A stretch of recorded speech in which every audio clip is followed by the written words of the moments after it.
yao ipotee. Njoo Efesi. Simama chini pale kwenye kiti. Haleluya. Halo watu wa Mungu, simama hapa Efesi. Kizungu mtasoma tulifunga kwanza Biblia inasema nisikize kwa kina. Nini Mungu alichokifanya? Mungu alitaka kuumba mtu. Unaweza usirekodi video kwa usirekodi ili muandike. Rekodi video kingine utaangalia kwenye mtandao wa Mshuka Sambala au kwa Mungu si kwa sio. Alichokifanya Mungu kabla mtu achaumba akatembea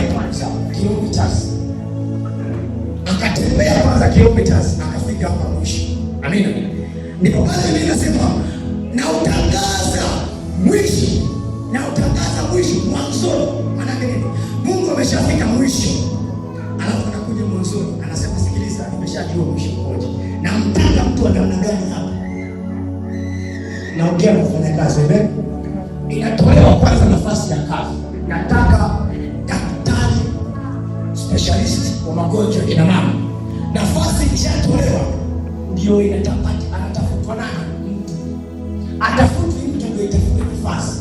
Anaanza kutafuta kwanza nafasi. Kwa hiyo sikiliza, Mungu alichokifanya kaeni ndugu zangu, nafasi itabidi. Amen. Biblia inasema alitengeneza kwanza bustani ya Edeni. Alipotengeneza Edeni, mtu wa kwanza kuwepo Edeni ni nani? Ni nani? Shetani. Mtu wa kwanza kuwepo Edeni ni Shetani. Shetani ndio Edeni. Amen. Shetani alikuwa ni mzuri, alikuwa amepanda juu. Pesa mkono na malaika wote walikuwa wanaona Mungu ndio beautiful one. Alikuwa na mabawa makubwa. Anabawa akifanya hivi. Sauti 12 zinatoka. Zinasema haleluya, haleluya, haleluya, haleluya. Alafu malaika wale maserafi wanamzunguka, wanainama. Shetani akifanya hivi, vinanda 12 vinatoka. Mungu akikaa anasema na hapa niliumba. Shetani akawa ni mzuri. Akipanda kwenye moyo ya moto, akina Misra, akina Sabarajani, akipanda kwenye moyo ya Kilimanjaro. Ilikuwa ni dhahabu ambayo duniani haipo. Sikiliza. Dhahabu ambayo duniani haipo. Shetani alikuwa anataka dhahabu ambayo duniani haipo. Inaitwa ya Kilimanjaro, Sabarajani, Misri na zingine zingi. Anapanda Shetani. Shetani alikuwa mzuri sana kwenye bustani ya Edeni. Wakaja akina Mwajuma kama wewe ni mzuri sana. Wewe unafanana na Mungu. Unastahili kukaa kwenye kiti cha Mungu. Unajua tutakuabudu sisi tukikaa pale. Shetani akasema hivi kweli inaonekana kiwi ni so beautiful. Unaona ukifanya hivi mbao zako ni kama Mungu. Hata ukikaa na Mungu unaona naye. Kwa hiyo tutawale wewe Mungu. Shetani akasema kitabu cha Isaya 14, nitapanda mpaka juu, nitalingana na juu, nitakiinua kile changu cha Yesu, alafu nitamwangusha Yesu. Mungu alipoona Shetani anakuja, anamletea kibuyu, akamwambia kina Mikaeli kitabu cha Ufunuo ile sura ya 12, mshikeni mtupe kabisa na nafasi yake isionekane tena. Shetani akatupa chini. Alipotupwa chini, nafasi yake mbinguni ikagonga. Amen. Akafukuzwa bustani ya Edeni. Mungu kawaida yake ni kwamba akishakupa amekupa, akishaomba amekupa. Mungu akasema nitafanyaje bustani ya Edeni? Nishazoea kutembea bustani ya Edeni. Mungu akasema nitamuumba mwanadamu wa kufanana naye. Huyu sasa atakuwa si kama ni Shetani mwenyewe, atakuwa ni mtu. Mungu akamuumba Adamu, akamweka kwenye bustani ya Edeni. Adamu akaanza kufaidi kula matunda ya Edeni. Anazunguka huko na kule. Mungu alikuwa anaenda kwenye bustani ya Edeni asubuhi na jioni. Anamwambia Adamu, how are you? Adamu anasema I'm fine, oh God. How do you feel? I feel good, my God. Oh, nikusaidieje? Nataka nikae na wewe tu Bwana. Adamu anakaa na Mungu, anapiga story. Sisi kazini kwenda, Shetani anamfuata Adamu kwenye bustani, anamwambia vipi Shetani? Vipi Adamu, vipi? Sasa kama rafiki, Adamu anamwambia no, sina nafasi ya kukaa na wewe. Sina nafasi ya kuzungumza na wewe. Adamu akawa anamtolea nje Shetani kila siku. Lakini siku moja Mungu amekaa kwenye kiti cha enzi. Akamwona Adamu anahangaika. Mara ameshika matunda, mara juu, mara anahangaika kufanyisha. Anatafuta sufuria, anatafuta nini? Mungu akasema hapana, nitamfanyia Adamu mtu wa kufanana naye ambaye ni msaidizi. Mungu alipokaa akaangalia, nimtengeneze ndani, nikimpa simba no. Simba ina nani? Swala hapana. Ndege hapana. Mungu akamlaza Adamu usingizi mzito. Alafu akachukua ubavu wa Adamu, akampachilia hapo. Niliwaambia jana kwa uzuri sana. Mimi nikamwambia kwamba mwanamke sio ubavu wetu. Hello? Sio bila mjomba. mwanamke aliumbwa bila kilichokuwa. Alipoumbwa na Mungu akasema Adamu, hakuna kitu cha kule duniani. Na ndio maana kama hujatolewa mahali, kadai mahali na wako ende nyumbani, kwa sababu hakuna kitu cha kule. Mungu akamwambia Adamu, ni kanuni ya kiroho, hakuna kitu kinachopata bure. Kila kinachokitaka lazima kiwe. Mungu akamwambia lala Adamu. Adamu akalala. Mungu akauchomoa ubavu wa Adamu, akampatia hewa. Na Eva alipopatiwa Eva ubavu, Mungu akamwambia Adamu, sasa Adamu, huyo nimekupa ni mwanamke, atakuwa ni wa kwako. Adamu alipoamka kutoka kwenye usingizi, akakuta kuna mtu mmoja mrembo wa sura, ana nywele ndefu zinashuka mpaka huko, kope zake zinang'aa vizuri, ana dimples kwa mbali, ukimwangalia beautiful girl. Adamu akasema, oh my God, huyu ni ubavu katika ubavu wako, huyu ni nyama katika nyama yangu. Akamkumbatia akamwaa. Miaka ikaenda, siku zikaenda, siku zikasogea. Shetani akapita kwenye bustani ya Edeni, akamkuta siku moja Hawa anaenda kutafuta matunda. Akamwambia Hawa, sikiliza, nilimwambia jana, mwanaume akikuita usigeuke kusema amen kama unamtambua naye. Wengine ni mapepo. Ile umesema tu amen, usiku nako kwenye ndoto na wewe. Bwana alinifuata kwa sababu nilisemea amen. Hakuna pepo ataingia kwako kama hujampa mlango. Halo? Tena nifundisha sasa kukaa hapa leo naenda sehemu nyingine kabisa. Hapa napita tu nipate gia. Amina. Lakini hata Mungu akamwambia, Shetani akamwambia Eva, Hawa akasema, I'm fine. Unafanya nini? Natafuta matunda kule mzee ana njaa. Na ndio maana sasa kazi ya kutafuta chakula huwa sio kazi ya mwanamke. Mwalimu anafundisha dawati, nisamehe. Sikiliza, mwanamke anaenda kutafuta chakula, alichopenda bustanini, hakwenda chakula. Akaenda na mengine. Wewe usikukaa, tu katia tu kuna ndevu mjana unatafuta mimi ndio Mungu ndio wako. Mimi ndio tulia atakuletea na kubabu mwingine. Kazi ya kutafuta chakula. Kuhakikisha familia ikula ni ya baba. Ndio maana baba ukiwa unachungulia mbele za Mungu, ndio unalia sana mbele za Mungu. This money is not enough. Hii pesa naipata haitoshi. Kwa Mungu ni Mungu. Kwa nini? Baba ukiwa una hela ni hatari. Tena hatari kwa kizazi cha leo cha watoto 2000 wabajia kupa kabisa. Halo? Hatari sana. Kazi ya kuleta chakula nyumbani ni ya wewe. Mama ukimbusu akawa anaenda kuleta chakula kila siku, hatari yake ni hatari kubwa. Adamu amekaa kwenye mti, anapunga upepo mbele. Eva, leo zamu yako kwenda. Hata kumsindikiza. Eva akaenda. Alikuwa ni mrembo kama nilivyokuambia. Amepanda nyumbani. Ananyoa ndefu. Very beautiful. Wakati anaenda anakutana na Shetani. Eva, how are you? I'm fine. You are really fine? Yes. Where are you going? Wow, utafuta matunda. Mmea njaa. Eva. Sasa unaenda kutafuta matunda Eva kote. Wale ila ni mkimbiwe. Mungu alituzuia. Bali kwambia nani? Mungu wangu. Alituzuia. Hakuna kitu dawa ya Mungu anayofanya. Mistaki na msikiliza na dawa. Mistaki. Tunataka kwambia Mungu alisema hivi. Mungu alisema hivi. Mungu alisema ukila hautakufa. Ukila hautakufa.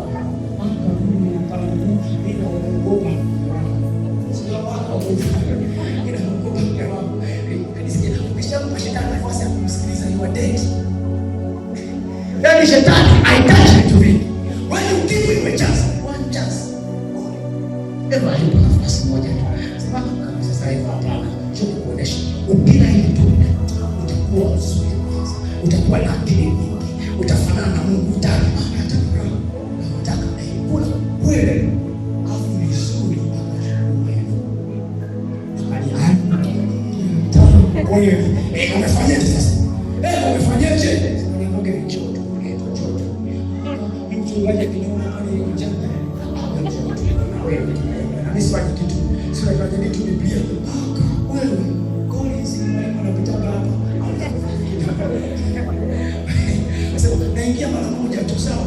Mara moja tu unatoka. Dakika hii.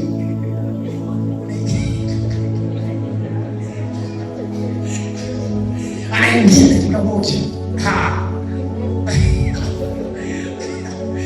Kutoka giza. Oh my God. Mungu. Alipokula tu anasema angalia tu anasema kaona tunalitamu. Kwanza limeiva wote, hakuna uchachu. Tunda la shetani lina uchachu. Akatulia pekee na Kueliti baby nani where are you? Umerudi sasa kitu chakula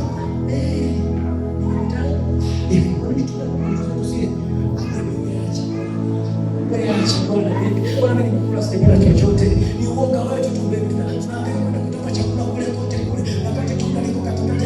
Hapana, Mungu atukataza baby, hapana baby, tupige vyakula baidia. Hebu wewe ucha anaona ngata sasa, wanaume sisi ngata sasa, akanata damu ile megata akaona kumbe ndio umenipoza mke wangu. Unajua wanawake tena anafanya kabisa hivi. Ukitaka kumpiga hata unataka kupiga kama mjusi. Unataka utambua. Nilikwambia wewe, nilikwambia usiende. Ndio unapiga ndio sababu wanapata maisha kule nje ndo. Wanaleta mambo wanaomeza. Kwa kuwa wanaomeza hawafikiri na wanapenda sana. Wanachukua maamuzi wanaangamia. Sio kitu cha familia. Basi kama kuna mwanamke Maria, mbele wako smart.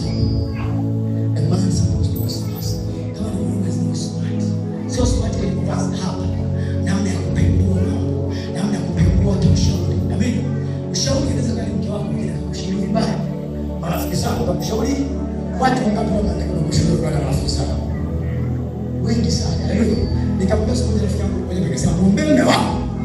Unapomwombea mume wako usimwombe dakika nyingi sana. Muombe dakika hii Bwana mlinde mume wako. Epushe na ajali. Usikize kwa makini. Bila ombea ni ombea marafiki wa mume wako. Kwa sababu marafiki wa mume wako ndio adui wako. Wale ndio watatu. Wanaompeleka mbali marafiki sana. Mbona na mimi na basi mimi nikoka bado usije. Wewe kitu gani unakoka unaona wewe? Wewe cheki wewe cheki. Kesi mimi mtumishi basi wapi? Acha mambo yako wewe. Anaamua kupita na mtoto wewe. Haya tena. Haleluya. Sikiliza. Adamu alikula tunda. Mungu akashuka kwenye bustani hiyo na Adamu uko wapi? Adamu akasema Bwana nimejificha. Mungu kumuuliza Adamu uko wapi? Haikumaanisha kumuona. Mungu alikuwa anaulizia position, nafasi aliyomwekea Adamu. Hakuuliza Adamu kwamba amuone ubadia, no. Aliuliza Adamu kwa sababu alikuwa anatafuta nafasi. Uko wapi nafasi? Kwa sababu Mungu amempa nafasi kwenye uhai. Nikawafundisha watu wa Mungu katika kazi za mapenzi na changamoto. Tusikilizane. Nikawaambia sote nikasema Mungu anabariki mtu. Mungu anabariki nafasi. Position. Mungu anakubariki nafasi. Baraka ziko kwenye nafasi, sio kwa mtu. Na ndio maana nikasema leo rais Samia akitoka leo sio rais. Sauti hakuna tena. Hapo akakaa mtu mwingine mwita anapigiwa nini? Kwa sababu rais sio mtu, rais ni kiti, ni nafasi. Yeyote anaweza kukaa. Na atakayekaa anakuwa kwenye nchi. Mungu anabariki nafasi. Mungu akamuuliza Adamu uko wapi? Adamu akasema Bwana, niko huko nimejificha. Kwa nini? Nimekuwa niko uchi. Na niko uchi. Nimekula tunda. Mungu wewe unakula tunda ndio baba. Na mwanamke gani hapa amenidanganya nisile ile nini? Sio maana yako hiyo. Ukapita miaka mingi sana. Mwanadamu na Mungu wamekufisha. Haleluya. Mwanadamu na Mungu wamekufisha. Na wasemeshana. Wamekupana. Kama ambavyo tuko leo sisi wewe tunafarakana naye. Halo? Wewe umefarakana na Mungu. Kwa sababu gani? Kwa sababu unaimba kwa kwa yako ni mpaka ujisikie, mpaka ushike, mpaka mume akufurahishe. Unakuja kwa mwalimu kanisani, unakuja kanisani saa 4 asubuhi na siku zako na wewe haufi maombi ya asubuhi. Unataka na Mungu. Taka hiyo minunguno kwa jina la Yesu.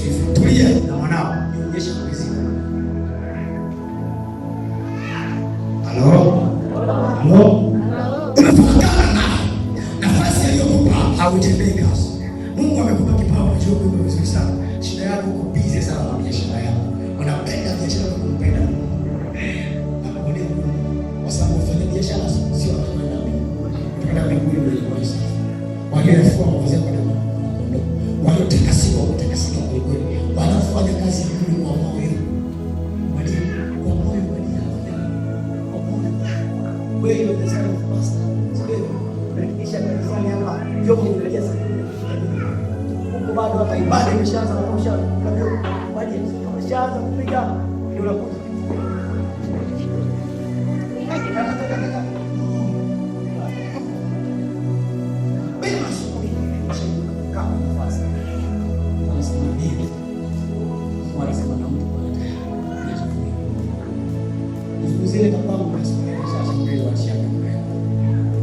Ibada iandaliwe hivi. Maana ni kwa heshima na nidhamu. Mapema mshika ninatembea mpaka naenda hivi. Nafasi ndio hiyo Mungu aliyokupa. Ya maombi umeacha kuomba. Umeacha kwa jingani na wana wao wani. Kijisi na pesa tatu au sita. Sasa kila mtu anakwenda. Nimekolea ndio nyama na juice kaada maji ana papaya na chichi kwenye juice hivi anataka pesa anakaa ndio maji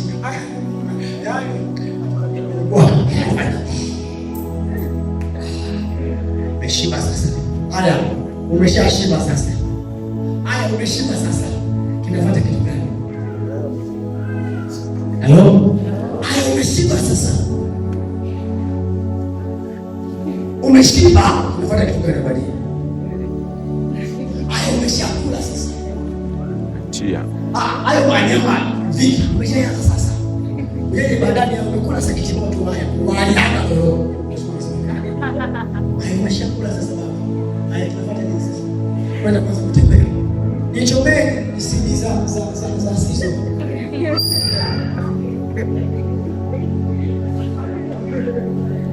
Shida inampeleka kusikiliza sizo. Anakaa sasa anaangalia Wahindi, anaweka hivi kinacholichuli. Kashiba. Kanisani ajaji. Ajaji kanisani sababu pilau tutapeleka nje jana. Chakula ndio kileta dhambi. Dhambi ya chakula itapeleka wengi wapi? Ndio maana watu wanaoje. Sio baada ya kusabia chakula. They are fighting for food. Wanapambana chakula cha kila siku. Wanazani kwa kupambana kwao ndio watakula sana. Sikiliza. Mungu ameshaweka limiti. Kama Mungu amekuandikia meli 100, uende usiende kikundi. Amina. Sio salamu hiyo. Adamu akapoteza nafasi. Alipopoteza nafasi. Wanadamu kutoka mbali na Mungu. Hatuna tena kibali mbele za Mungu. Biblia inasema Mungu akaona sivyo. Akamtoa bali mpekee ndani Yesu. Yesu alikuja ili kuturudishia nafasi tuliyokuwa tumeipoteza. Nilifundisha sana jana hapo. Nikirudia na kupoteza muda. Yesu alikuja kurudisha nafasi na tukaomba sio tu tukasema tuombe Mungu arudishe nafasi. Na naamini jana kwa nafasi watu zirudi katika jina la Yesu. Amen. Haleluya. Haleluya. Kuna watu jana nafasi zirudi. Kuna watu jana position zao za ndoa zirudi. Kuna watu waliandikiwa kuna kuolewa jana walibadilishiwa matamko. Kuna watu walitamkiwa vingi jana walitamkiwa baraka. Kuna watu jana tulibadilisha tulitamkiwa matamko yao tukapanda ya kwetu. Kuna watu jana tuling'oa mapando yao tukapanda mapando yetu. Maana imeandikwa kila pando usilopandwa na Baba wa mbinguni litang'olewa.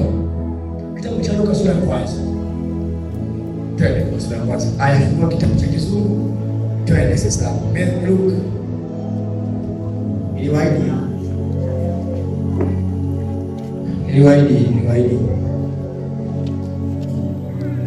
Kitabu cha Luka sura ya kwanza. Tumefika.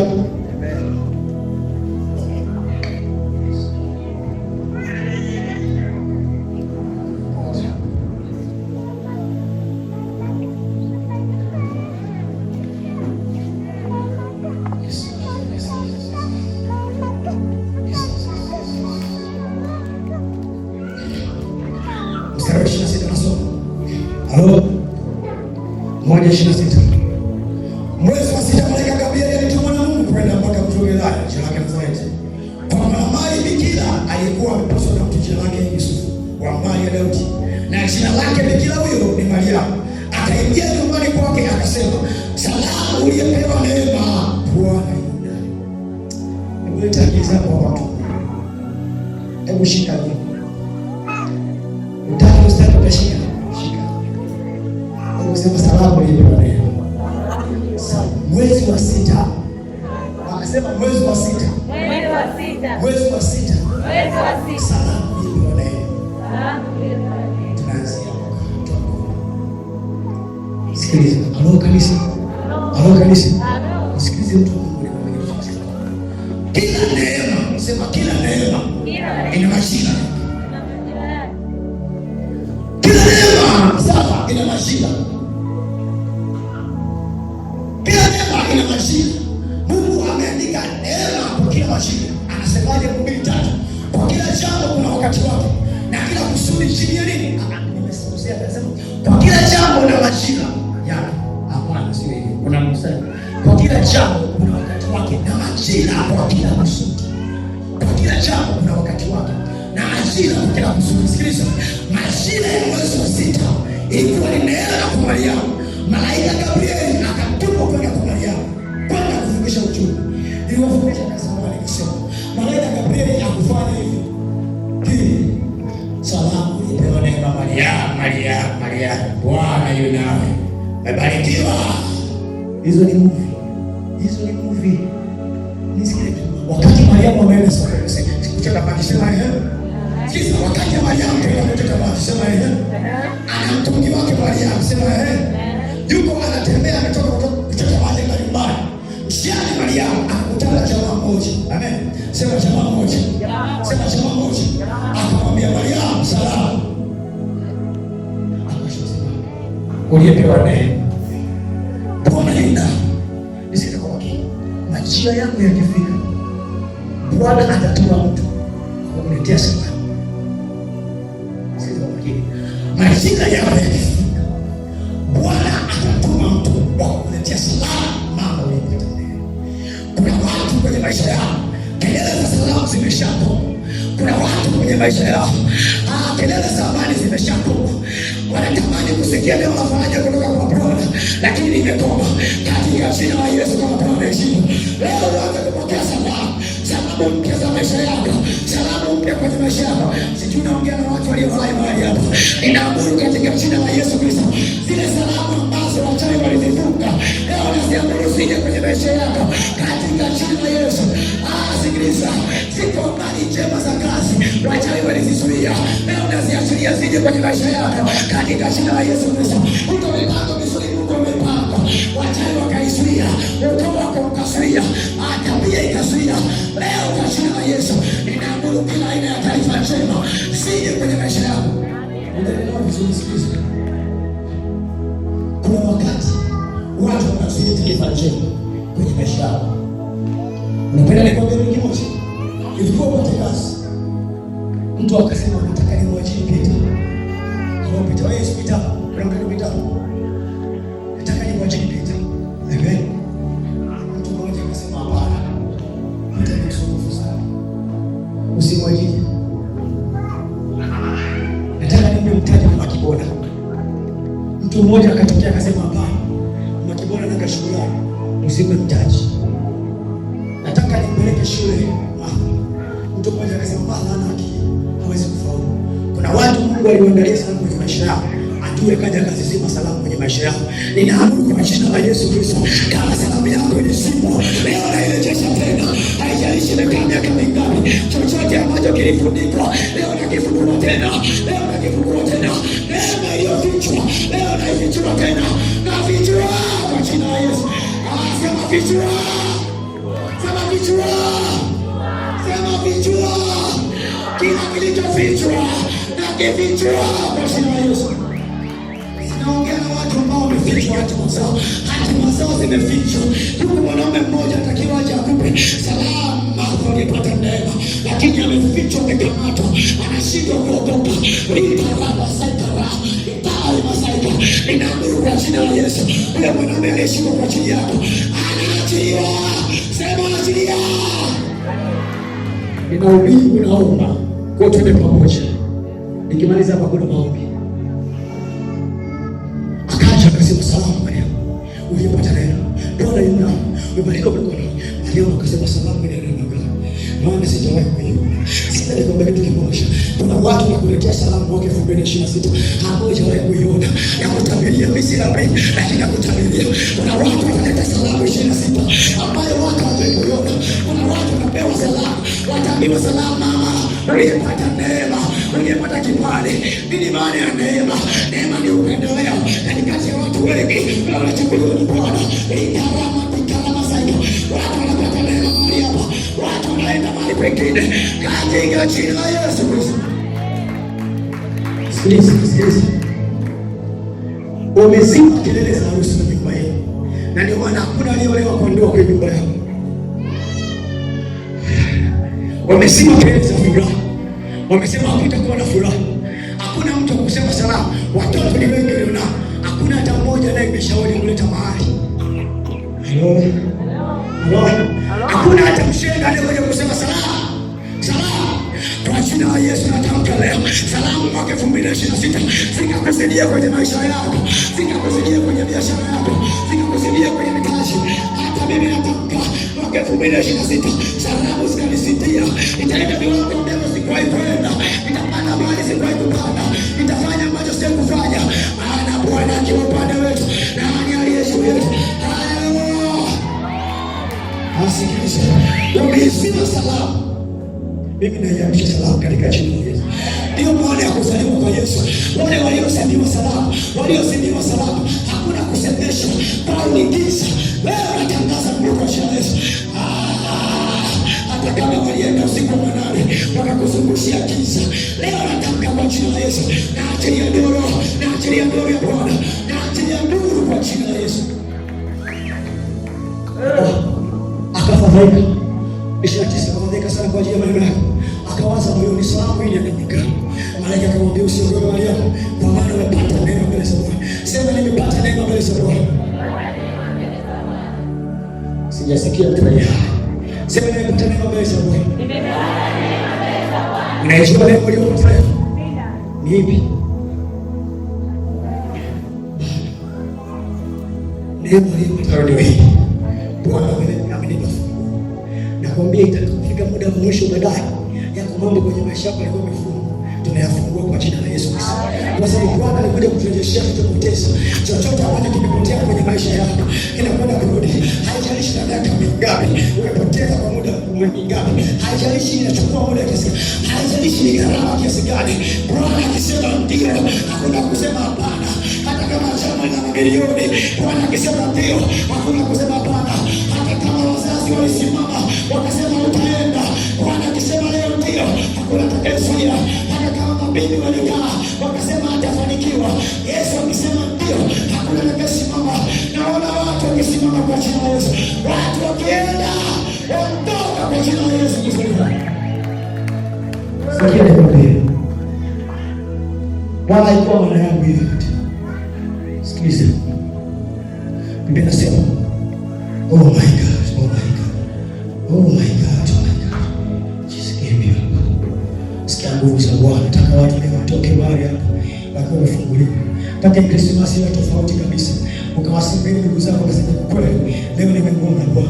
Nataka watu waone Bwana siku leo katika jina la Yesu Kristo. Nataka ibada yako ya leo isiwe mbaya kwa jina la Yesu Kristo. Biblia inasema mstari wa 32, huyo atakuwa mkuu, ataitwa mwana wa Yesu. Bwana atampa kiti cha enzi cha Daudi baba yake. Atamiliki nyumba yako.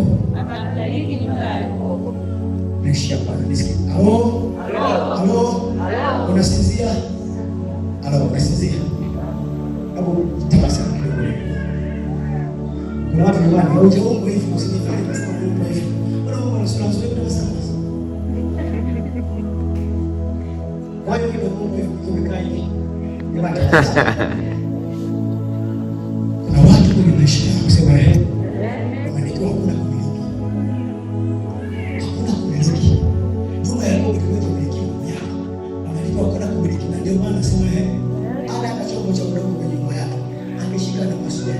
Ndio bwana mfanya kazi kwa ile kwa kazi na paswa wewe. Alikuwa na kamati ile shangaa kwa ile nusu siku sita. Hili ni laki na ndio kwa kubiriki. Kuna yako haiwezi kusema. Kuna watu wanapita kwenye maisha ya chako na mzao. Wameandikiwa kubiriki. Mikono yao maisha. Kile na kushika inatapanya.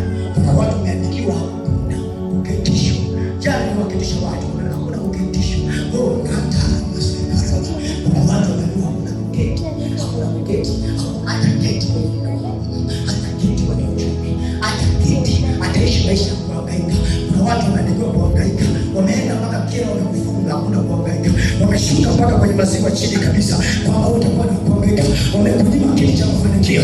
Katika jina la Yesu Kristo, leo narudisha kiti chako, kiti chako kimepelekwa, ninakirejesha kiti chako cha Yesu, kiti chako cha baraka, kiti chako cha kumiliki chochote ambacho unasema utamiliki, katika jina la Yesu. Wewe unakumiliki, hawasema utajenga, utakaa ndani ya nyumba. Hawasema utakuwa na kuongezeka. Hawasema ni makufa. Katika jina la Yesu ninafuta hati ya mauti, natangaza uzima. Walikuketisha kwenye jeneza na kuketisha msalabani, rabaaseka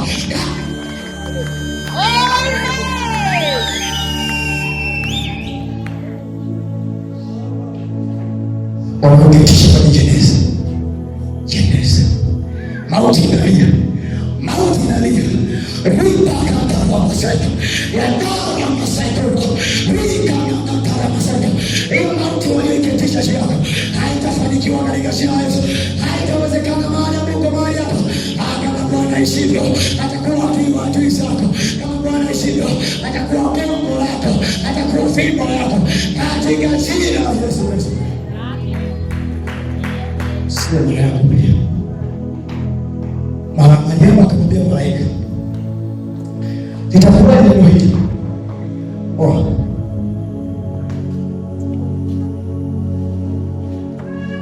Jesus, muda alipiga kelele.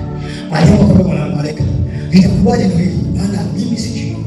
Malaika akajibu akamwambia, Roho Mtakatifu atakujilia juu yako na nguvu zake alizokufunika kama kivuli. Kwa sababu hiyo utakatifu maana yake. Niangalie kanisa, Mungu anapokusemesha kitu anaweza kakita kwenye jambo, anasema nitawezekanaje jambo hili? Mbona mimi sitakipata? Kuna watu wanabishana hivi, wanasema nitawezekanaje jambo hili? Nitawezekanaje jambo hili? Mbona mimi niko hivi? Nitawezekanaje jambo hili? Mariamu alisema nitawezekanaje jambo hili? Nitawezekanaje? Malaika akamwambia si wewe Mariamu, akamwambia nguvu za Roho Mtakatifu. Nguvu za Roho Mtakatifu. Unajua ile inasemaje? Si kwa majeshi, si kwa silaha, bali kwa uwezo wa Roho Mtakatifu. Si kwa akili zako, si kwa nguvu zako. Wapo waliokuwa na nguvu wa kufanikiwa, wapo waliokuwa na uwezo wa kufanikiwa, wapo waliokuwa ni warembo kabisa sana tena. Uenda viwango si nguvu zako, ni kwa uwezo wa Roho Mtakatifu. Amina. Jamani, niruhusu nifanye kitu cha leo basi. Kwa hiyo sikiliza, unapoenda kumiliki, Mungu akikujiria, Mungu akikutokezea, atakwambia kitu kikubwa ambacho kiwezi. Mariamu aliambiwa kitu kisichowezekana. Aliambiwa Mariamu, jana nilifundisha vizuri sana, leo nakimbia. Utapata mimba. Mimba gani sana msijui mbona? Uwezo wa Mtakatifu. Wewe alipo kwa Yesu. Sio wala mtu mkuu, Mariamu. Yesu. Mbona sio vingi? Mbona mate wengi? Hamna.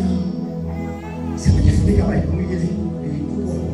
Kwa hiyo weka kitu lake, hamna kitu chochote. Hapana, unaona kama anatema mate. Mariamu, simtafuta muone Mariamu.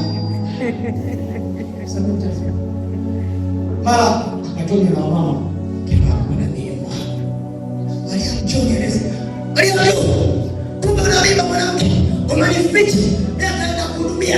Na beba mbao, na randa, na piga misumari, na jipiga. Una mimba. Sikiliza mimba ni Roho Mtakatifu. Roho Mtakatifu. Wewe Mariamu, tangu lini Biblia Maria. Uliona mtakatifu nini Maria? Maria ulishasikia kitabu kwa Ibrahim. Leo mtakatifu kama mtu mimi. Ndio hivyo Yesu Bwana. Mimi basi hapo. Maria msikufu Maria. Roho Mtakatifu na mimi baba Maria. Maria. Kiwana Maria. Ni Roho Mtakatifu jamani. Asa sasa mchana mema ya Mungu utafanyaje? Utampiga mwili sasa kama unaweza kumpiga. Yesu akasema sasa ama nikomesha acha nikutelee mbali. Kuna watu wameshakomesha watu kama wanafili mbali. Halo. Acha nikafili mbali. Wakati usiku ameandaa vitu vyake. Ameandaa begi lake apakia nguo. Anataka atoke. Aende baba anamweleza mbele usiku usiondoke. Usiwache mke wako. Mimi nayo ya uwezo wa Mtakatifu. Usiku akapishuka kabisa. Basi kwa ni Roho Mtakatifu. Yusufu akakubali kubeba riba kamtayo masaika. Mungu ananiambia kuna watu wanawachukua wale hapo. Wanawaambia waache. Wanawaambia waende wakaoe jisikie moja. Mwanaume mzuri atakubali kubeba mzigo ulionao. Mume bora atabeba ulichonacho. Sijasikia kwa watu zisikie. Mtu anayempenda atabeba ulichonacho. Akubeba mzigo. Amina. Usikubali mwanamke kumwacha Yesu kwa sababu ya mume. Tutalao. Kama anakupenda atampenda na Yesu yeye naye.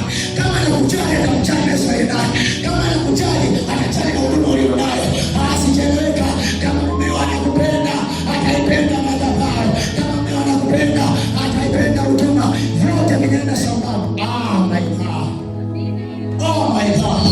Akikupenda atapenda ulichonacho. Akikupenda akamwambia acha ulichonacho. Naongea na mabinti hapa. Amina. Naongea na mama hapa. Amina. Ndio umezaa anamwambia kama unataka Yesu ndio kasisi. Akikupenda atabeba mzigo wako. Ukipenda boga huwa utaliacha nitakufuata. Sikiliza, umenipenda mimi hivi. Penda na mchobeba. Hayo ndicho kibeba ndio hichi injili. Hello, peace. Injili. Asa nakuoa upende injili. Kesho mbele na kufa. Hello watu. Hello. Watu. Nisile kwa nasikia kuongea hapa, amen. Nisitaka kuishia hapa. Kama umeshika au hujashika ile. Sikiliza. Ni watu, amen. Mungu anatukiza sana. Ni watu wamebeba vitu vizuri. Haleluya, Jesus. Kuna watu wamebeba vitu vizuri, lakini walio nao ndio wanakwamisha hivyo vitu visivyoonekana. Unasikia vizuri? Kuna watu wamebeba vitu vizuri. Kuna watu wamebeba, kuna matumbo yamebeba Yesu, lakini shida wameambatana watu waliokataa Yesu. Kuna watu wamebeba hati, ila shida walioambatana nao. Brother, unaambatana nani? Umebeba kitu. Naambiwa kesho jana mwanamke hapa anatamani kuolewa na mchungaji. Ndio mchungaji. Au zingine mwanamke anataka mume wake anakuwa mchungaji. Alafu acha penda mchungaji. Nasikia kuongea haituwezi kuelewa. Yuko mtu hapa amebeba mume wake na utumwa wa mchungaji. Ya mtumishi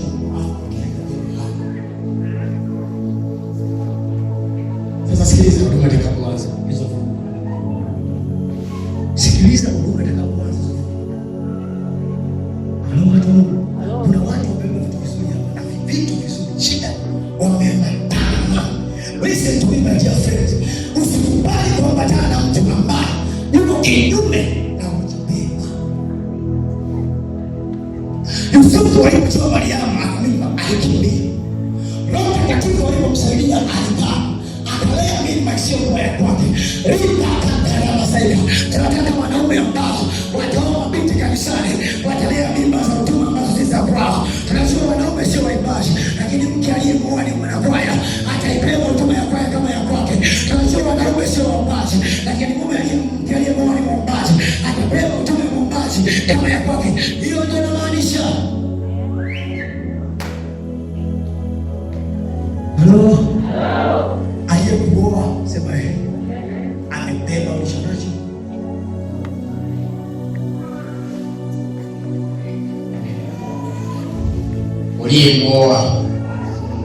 Uliyemwoa amebeba, amekubali kubeba mzigo wako. Nisikize kwa makini. Mchungaji huyo, mchungaji kwapi amekubali kushuka chini ya kitanda kunena kwa lugha zisizokuja.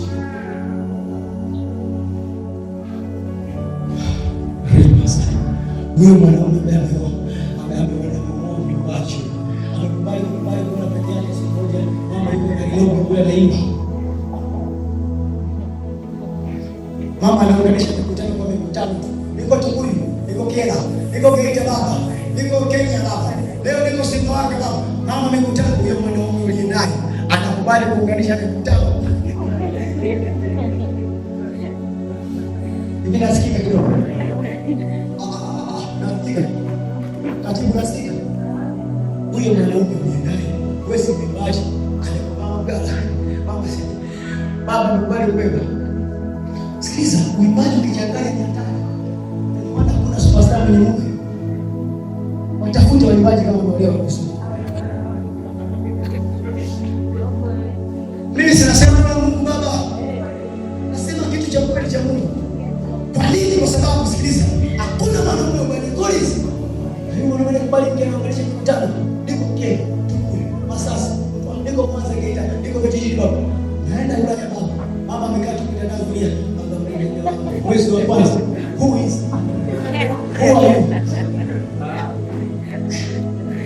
Hakuna kitu ninachokuambia kinatamanisha. Umebeba hivi na mume wako anaweza kubeba hicho nacho. Sisi wawili sisi na walimu sisi. Akina walimu sasa sikio walimu umechanganya. Mungu amepita. Sasa hivi sikio ndio waka. Amen. Sema ndio waka. Tunakuja kupika matai. Amen. Napiga ile waka natembea. Haleluya. Hapa hakuna mwalimu. Anasema mwalimu, kuna ile waka hii. Na wao sio kanisema Mungu ile waka. Ila sikio changanya. Sema niko tibi. Niko Mungu. Niko Mwanza. Niko Tabora. Niko Marekani. Niko Canada. Ndio maana kuna wiki moja. Niko Senegal. Huyo mwanamke sasa. Huyo mwanamke tayari kubeba. Yesu wewe. Au tamkuta gari ya Musa. Ni kwako tuendelee masuala ya mchungaji. Mbona ile masuala? Hakuna maisha magumu kama hayo, unashika kawaida. Amen. Wala uchungaji unaweza kukaa kwa kana kwa sababu kila siku afai. Mama wewe unjilisi kwa nini? Unatembea bila mikoa, uimbaji. Kama uimbaji wa lazima kifua cha sikiliza, kifua cha mwanaume wa kawaida sisi tunaanza kusema jambo kipanuki mara tatu, maana ni pressure tu hivi. Atakuja hapa niongezee salio siri. Tuongezee salio. My God, my God, my God. Kama na wewe mdogo piga vitu vingi design sitaki mwanamke. Nataka niwe mwanamke mshirika. Kwa hiyo sisi kwa hapa leo mtajikubali na tukisema mama wewe ndio kabisa mitatu kwa nini unakubali. Sasa kuanzia leo sitaki huduma hii. Naenda mbinguni. Utaki huduma yako. Ni maana akina nani yote na ndoa. Nataka nikwambie kitu kimoja. Ukikubali kwa maarufu gari yake ni kubwa sana. Halo? Tuko pamoja? Tuko pamoja? Hakuna ndoa. Kwa nini? Kwa sababu amebeba kama ni hiyo ndio mimi sasa mume wako kitu. Ngapo sasa kubaki. Tabora twende mama. Niacha kazi, sitaki kazi. Nikapona wewe uimbaji. Soma. Halo? Sambamba, nenda sambamba. Sambamba. Sambamba tunaendeza. eti mwanaume mfuatie mke wako mwimbaji. Unaenda kukusuka tu. Atendo na kalichungaji. Na kuona mwimbaji kama vizuri njoo leo twende. Unaona mfuate mke wako twende.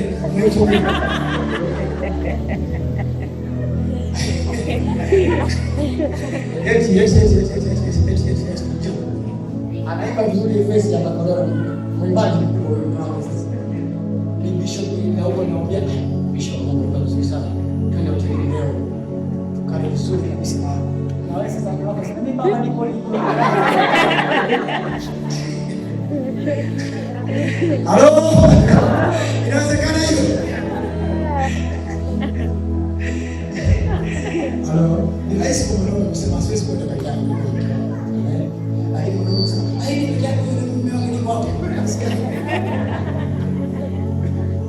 Kwa hiyo ukiwa mume wa mwimbaji sema una kazi ya kufanya kuiona mbingu pia. Na ukienda mbinguni kiti chako ni cha tofauti.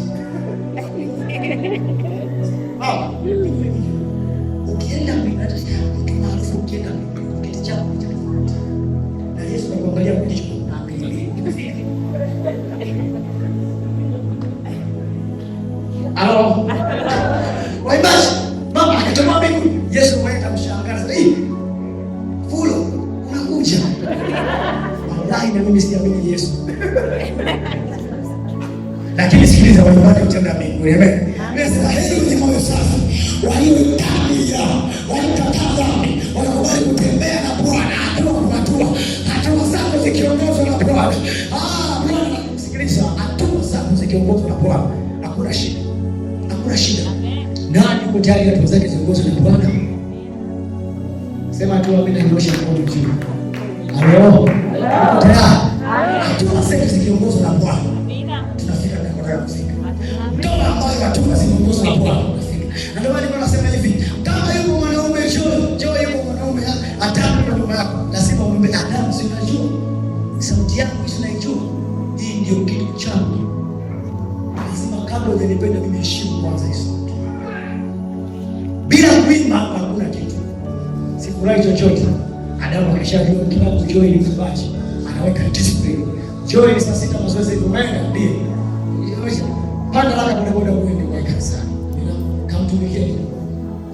Joy ameshajua mwili wangu ni kupiga muziki gitaa. Anajua ibadani lazima kwenda. Hatuna kweli kabisa hata kula hatuna leo Jumapili. Akikosekana kanisani. Besi alitalia kanisani. Ibada ni kupiga mwili wangu. Pamoja na kwamba afa chakula kabisa leo ndani. Lakini hauwezi kuacha kupiga besi kanisani. Nenda kupiga besi. Bwana anajitwalia. Wewe wasukusumu sasa. Mwambie mimi ndio mpiga kinanda kanisani mama. Ndio kinanda. Kama ni unga. Kama ni chela. Kama ni maji. Haya ndio kinanda kwa maana tunapika kinanda.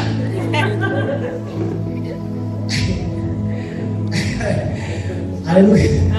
Hapo mpiga kinanda kutana sukusumu. Wewe tunakula kinanda na kuuliza mama hivi hichi kinanda kitakuwa kama sawa watoto na kuuliza. Hapa amepambana sungusungu mpiga kinanda. Lakini akipambana kwa ubavu wake. Baba ni kweli hatuna chakula kaya.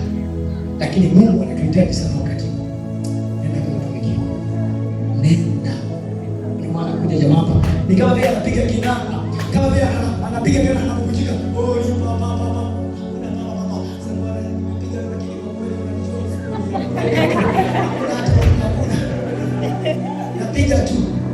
Napiga tu gitaa Mungu, lakini unajua siri ya moyo kwamba ndani kuna nini? Lakini Mungu alivyoacha sema ile anatoka.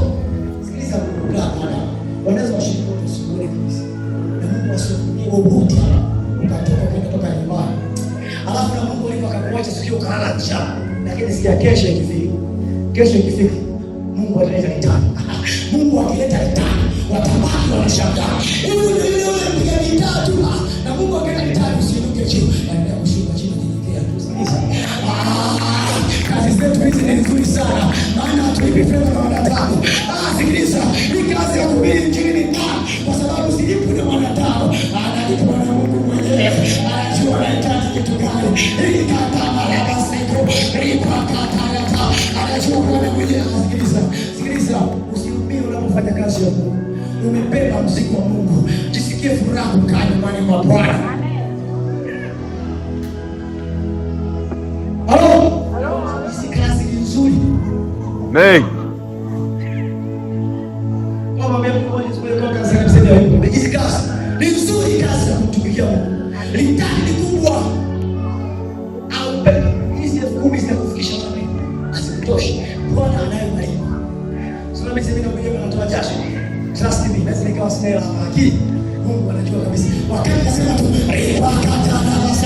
ATM zinasoma katika ulimwengu wa roho. Ile nikisema haleluya, ATM zinasoma. Nikisema pokea, ATM zinasoma. Siku Mungu ameamua kuwithdraw, itakuwa bilionea. Nasema ile helikopta yangu ndio wamenya. Ndio itakuja siku moja. Siku Mungu akilitani akanimsishangae. Shangae. Wewe unasukumu. Unakuja kanisani kwa kujidai. Unahuduma mpaka hii baba. Ukienda kwa vizuri, uandae ibada. Unataka litani, utapata makamasi. Litani Mungu anakuja kwa wenye wanatakiwa Mungu ni mwenye yake. Wewe unatoa jasho kama mimi hapa rafiki yangu Valeria. Juu ya Mungu no, siku ya litani kifika kila mtu anajua Bwana amemkumbuka Bwana watu waseme amen. Bwana mkumbuke kwa jina la Yesu Kristo.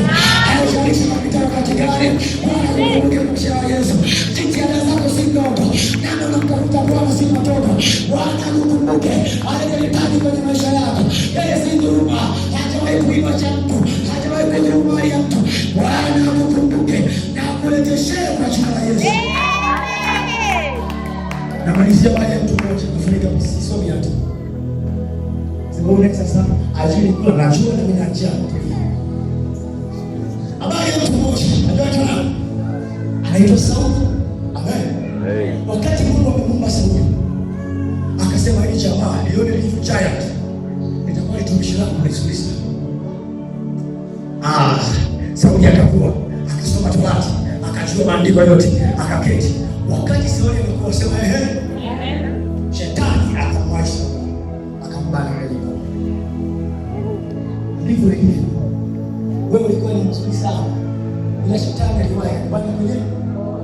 Sauli badala ya kugeuka kumtumikia Mungu, shetani akamwahi, akaanza kumtumikia shetani. Sauli akaanza kuua watu. Sauli akaanza kutesa kanisa. Matendo ya Mitume sura ya 9. Sauli akaanza kutesa kanisa. Anawauzi watu, anawafuata mpaka ndani kwao, anawachinja. Anachinja wachungaji. Wachungaji wakakaa makutano, wachungaji wakasema Sauli sio mtu wa kumkaribisha kwetu. Atenda kwa Sauli ni mtu wa kuogopa. Wachungaji mitume wote wakakaa mbali kabisa na Sauli. Halo. Siku moja sema Sauli anaenda Misri, akakutana na Mungu jana. Sauli, kwa nini unaniuzi? Akasema Bwana, wewe ndio unasema nikuuzi. Yesu akasema mimi ni Bwana unayeniuzi. Na kuuzi fanya. Sauli ndio watu wao. Kwa nini watu wao? Sikiliza, kuna watu wana haki na njema sana. Asema unaona ni kama vile wanatabaki. Ni kama vile hawaeleweki. Shida sio wao. Shida kuna mtu amekuja kaua zao. Akabadilisha vitu zao. Wanatamani kuwa watu wazuri, lakini alikuja shetani akawakamata kwenye uzinzi. Wanatamani kutumika vizuri sana, lakini dhambi zinawashikilia. Anayekia Sauli, ikitokea neema ikawabadilisha, wanakuwa ni watumishi fire ambayo Pentecost kesheni hata kuja kama wasahau. Au si wadharau sahihi, au ni akina Sauli. Ni kama vile unamwambia njoo anakataa. Sauli alikuwa hivyo. Siku moja Sauli akakutana na Yesu.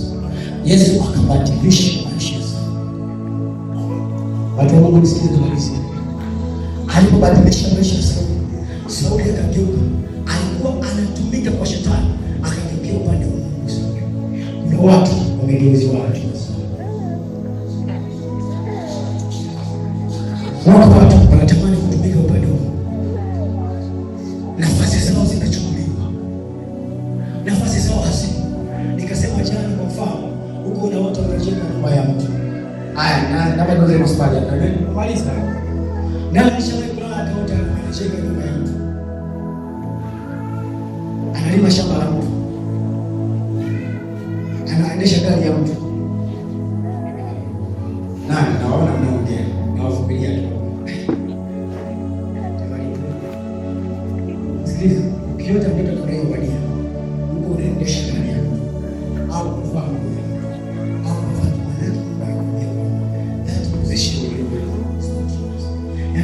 hiyo nafasi uliyopewa si yako. Kazi unayoifanya si yako. Kuna watu wengi wanafanya kazi si yako. Anajitahidi sana kuimba kwaya, akifanya inaisha lakini natamani ile kwa kwaya kama si yako. Naipenda lakini si yako. Naogopa sana kufanya kazi kwa saa. Unakaa kwenye kwaya miaka 20, siku unakufa unasema leta kazi. Wala sio kwaya baba. Hayo, na mjana wanakwaya hapa. Wanakwaya tu. Amina.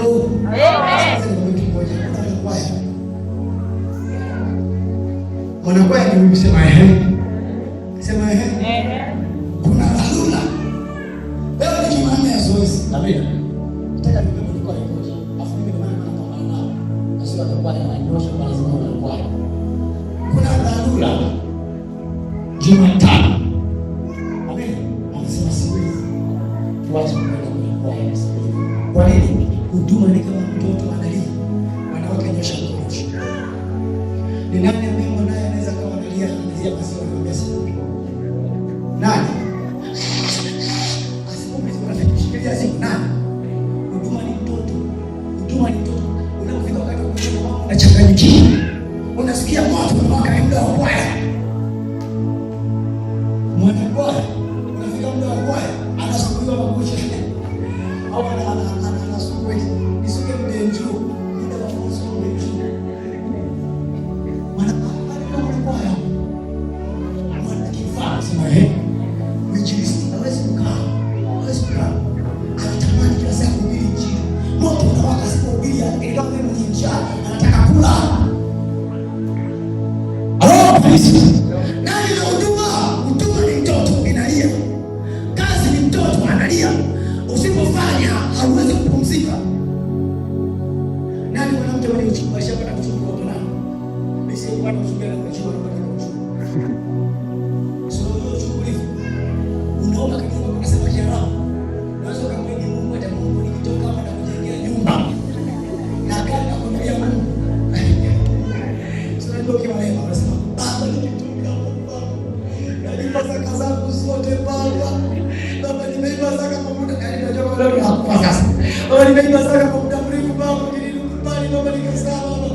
Basi nilipa zaka baba takoma mwingine baba nilitoka baba najenga kanisa baba. Na baba anajenga kanisa hapo juu mjinga. Nasukuma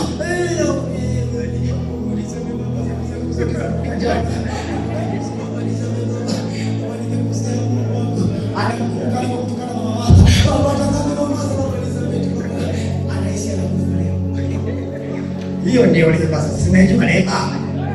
Naijua neema. Yuko amekaa nyingi tulia basi. Ameshamweli Mungu mahali. Mwana kaso mwambie. Namuona mtoto. Sukuma. Sukuma. Sukuma.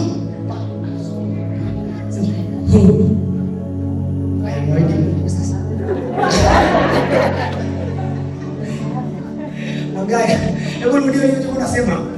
Ndio unasema. Utamwekea mgaya.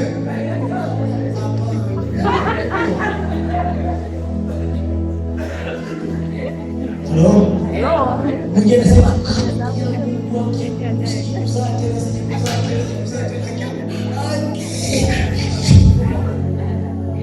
Yanga bibi. Unamwambia mama. Wewe unasema ukikuzaje naye? Itafanyaje sasa? Manake nini? Manake ni kwamba wakati wa uchumi, ukiwa na uchumi ukifanya hicho huduma ni kama uchumi. Na ndio maana nilikuwa nasema pale mlango mmoja nilikuwa ikifika kule nyumbani. Nikwambia kwa ya saa 4 ndio sio kama sina kazi. Huduma kuna msigo Mungu aweka kwenye pesa. Mungu alipasa katika kanifikia kwenye muda. Nakupa hii kazi kwa miezi 6 nyingiza.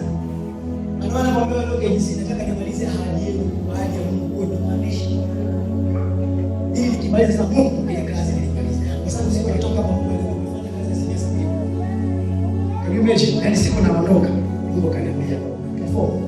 Lakini sisi tukipasa kwa 30% ziko hizi. Kwa najitahidi kuja hivi. Lengo ni nataka nikamilishe nia. Nikizikamilisha. Oh, haleluya. Sikiliza, huduma maana yake ndio hiyo. Inalia kama mtoto. Nafasi yako imeibiwa. Hauna tena hamu ya maombi. Nilikuwa naomba sana nini shetani kama amekuwa ameshabaki maombi kwa msingiaji. Shetani anafanya kusema nilipata kuuza. Lakini shetani ndio kusema. Watu ambao kulingana kanisa tunaomba sasa nataka niwaambie. Bado niko mpaka Jumapili. Baba akisema nitarudia lakini napumzika. Nataka nisome kidogo mtaji. Sasa kuna muda tushie tu hapa wewe. Sasa sikiliza. Muombaji. Tukubali kisa atulazimisha. Ukitaka kutawala. Lazima kuwa mlekezi. Na nikeke ndio. Tunaomba hivi. Mungu tupe nafasi zetu zilizochukuliwa na shetani. Zilizochukuliwa na nini? Na shetani. Nafasi yako iliyochukuliwa na shetani. Usikie tu. Ni nafasi yako. Nilikwambia jana kwamba Mungu ile Mungu amekufa kile mambo tena papai akina mama wewe kwa kuna kitu unacho. Sikia kuna kitu sawa. Kuna kitu unacho. Sababu sasa wanachukulia kwa Mungu tena huyu.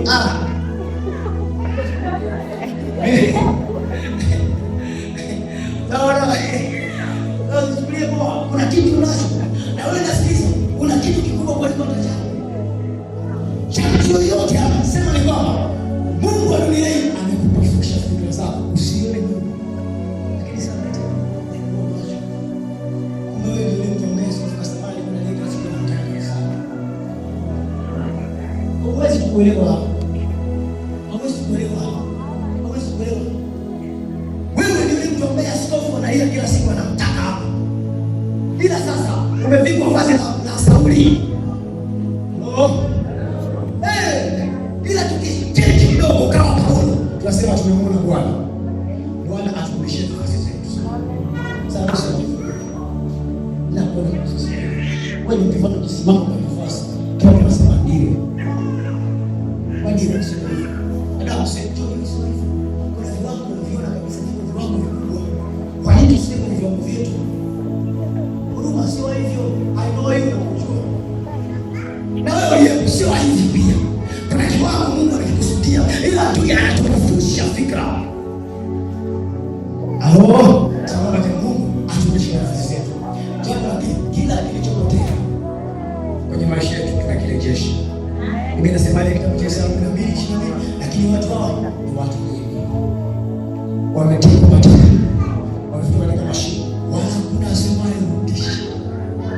Wamekuwa mateka, wamekuwa mawindo. Sasa tunasema kwa sababu ya Yesu.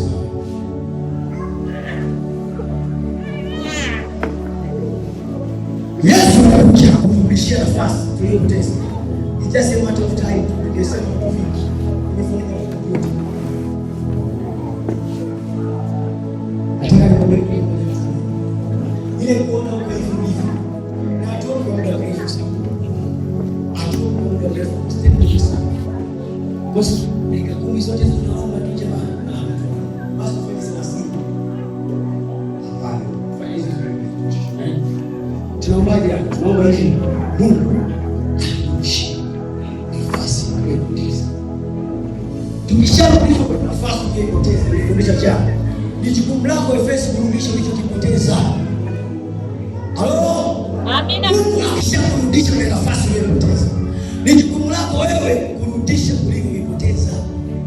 Niliwaambia siku ya kwanza, mashua ilipigwa. Yesu akaamka akasema, jamani, hamna imani bado. Kumbe walikuwa na imani ya kukemea upepo lakini hawakutumia. Leo hii ukisharudi kwenye nafasi, rudi. Tumia nafasi yako kurudisha ulivyopoteza. Nimeleka. Ndio mtatuombe. Nani uko tayari kurudisha watu waliopotea? Nani uko tayari kurudisha kwenye nafasi aliyokuwepo? Bwana alikusudia makubwa, alikusudia viwango vya juu, alikusudia viwango sio hivi, lakini shetani wakakuziba, wakakuendea kwa waganga, wakakubadilisha akili zako. Kuna mtu mmoja hapo alikuwa na akili tangu darasa la kwanza, alipomaliza darasa la saba akachanganyikiwa, akumaliza na form 4. Nini maana yake? Walimwendea kwa wataalamu, wakabadilisha akili yake. Nasema na mtu mahali hapa ambaye hatima yake imegeuzwa, ameandikiwa kuwa mtumwa, lakini sasa anaishi kama mtumwa. Katika jina la Yesu, kama Bwana aishi leo, nataka turejeshe kila kilichopotea. Ni wimbo gani? Ugani?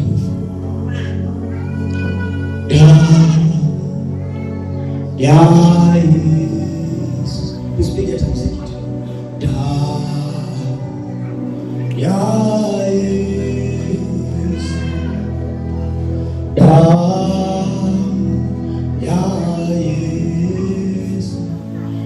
Usafisha kabisa.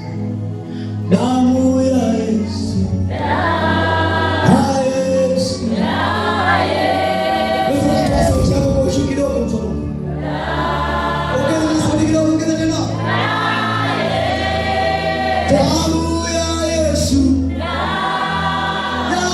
Yesu, usafisha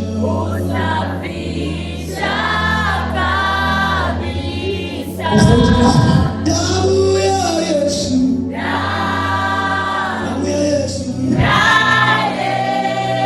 damu ya Yesu,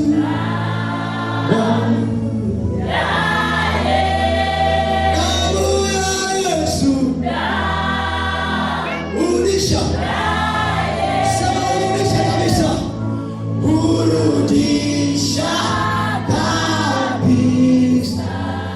Damu ya Yesu, damu ya Yesu, damu ya Yesu,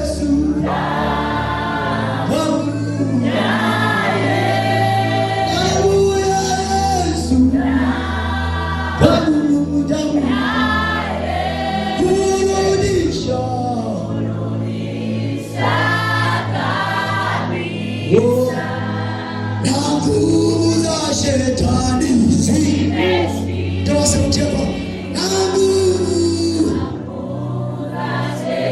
Sauti ya mwimbili na nguvu zake zimeshindwa.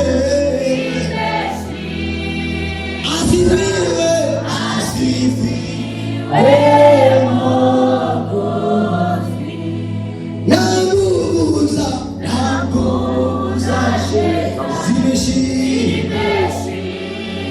zimeshindwa.